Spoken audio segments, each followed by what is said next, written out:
The vans arrived on the streets of London without any advance publicity or fanfare, but they've ended up creating a huge controversy. The message impossible to ignore, the handcuffs designed to intimidate. But it's this bit, "Go home," which has proved most provocative. This writer and campaigner helps popularise the phrase racist van, and it's taken off on Twitter. Racist, he says, because "go home" was the message of the neo-Nazi far right to anybody non-white in the UK for many years. Well, for my parents' generation, "go home" was a phrase that the neo-Nazis, the National Front, used against them, the BNP. You know, that was to say, go back to where you came from, go back home, and don't stay in this country. So it has a lot of loaded connotations.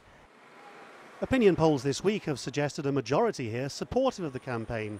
After all, people argue, if you're here illegally, then you should be deported. How can that be racist? For years now, refugee associations and the like have pointed out that some of the countries which provide the UK with disproportionately high numbers of illegal overstayers have actually been Australia and South Africa, and yet in places where white immigrants come to live here, the government vans were nowhere to be seen.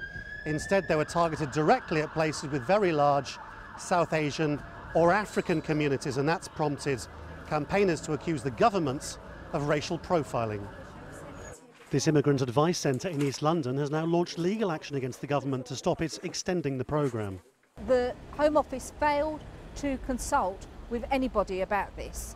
They didn't tell the local councils that they were doing it, they didn't tell the police they were doing it. So that makes it really difficult for local areas to be able to manage what could have been some very tense situations. Still, the government claims it's the fulfilment of a pledge to the electorate. There is an alternative to being led away in handcuffs. Help and advice can be provided to those who cooperate and return home voluntarily. This pilot is just another part of the reforms of the immigration system that have cut out abuse and seen net migration drop to its lowest levels in nearly a decade.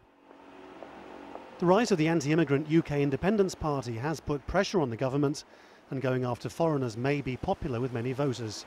But opponents of this vehicle say it's become an embodiment of the views of the far right being expressed by government.